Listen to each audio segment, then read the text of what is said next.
The future of China will be decided in a few days.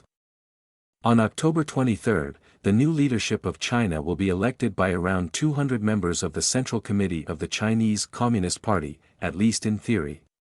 The true result was already decided in closed-door meetings in September, yet it will be kept secret until the election date.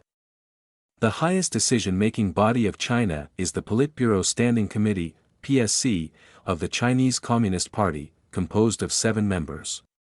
Here are my predictions of its new composition. Xi Jinping, the current paramount leader, will get a third term, and likely the fourth as well 5 years later, since no heir apparent will be installed this time again. This breaks the precedent set by his predecessors Jiang Zemin and Hu Jintao, that the paramount leader only serves 2 full terms. However, this was effectively decided 5 years ago, when no heir apparent was installed in the PSC after the 19th Party Congress. What's actually surprising is that Xi will gain almost total control of the party in the government, by stacking his loyalists into the PSC. Politicians outside of Xi faction, like Li Keqiang and Wang Yang, will be forced into retirement. And Hu Chunhua, a protege of the former paramount leader Hu Jintao and who was once assumed as the potential successor of Xi, will be kept out of PSC, for the second time. Wang Huning, a current PSC member, will be elevated to the chairman of the National People's Congress Standing Committee, ranking second in the PSC.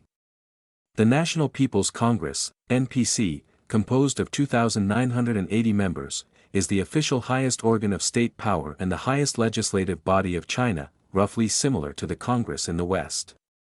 The Standing Committee of NPC, composed of 175 members, is a permanent body of the National People's Congress. It enacts and amends all federal laws except laws that should be enacted and amended by the NPC and meets every 2 months.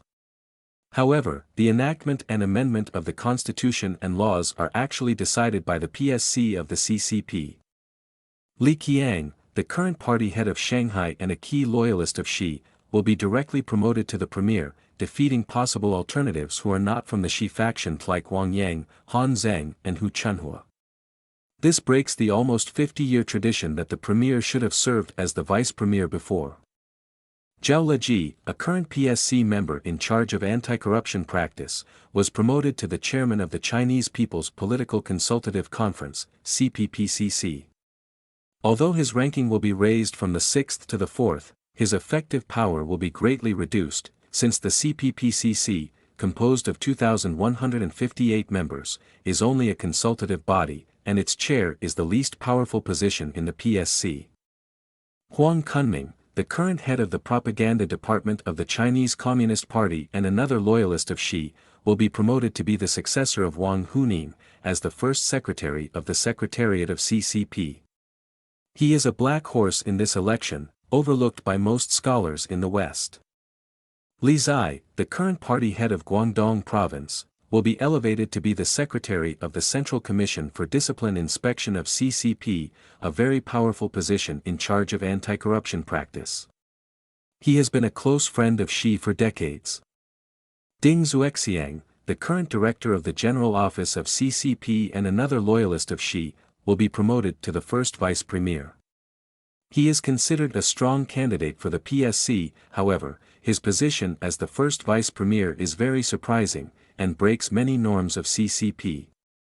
This means Xi will have total control of China for the next 5 or more years. I will analyze what it means for China, the US-China relationship, and the future of Taiwan in the next video. If you are interested, please follow this channel. You can also find me at Political Analytic at Twitter. Thanks for listening.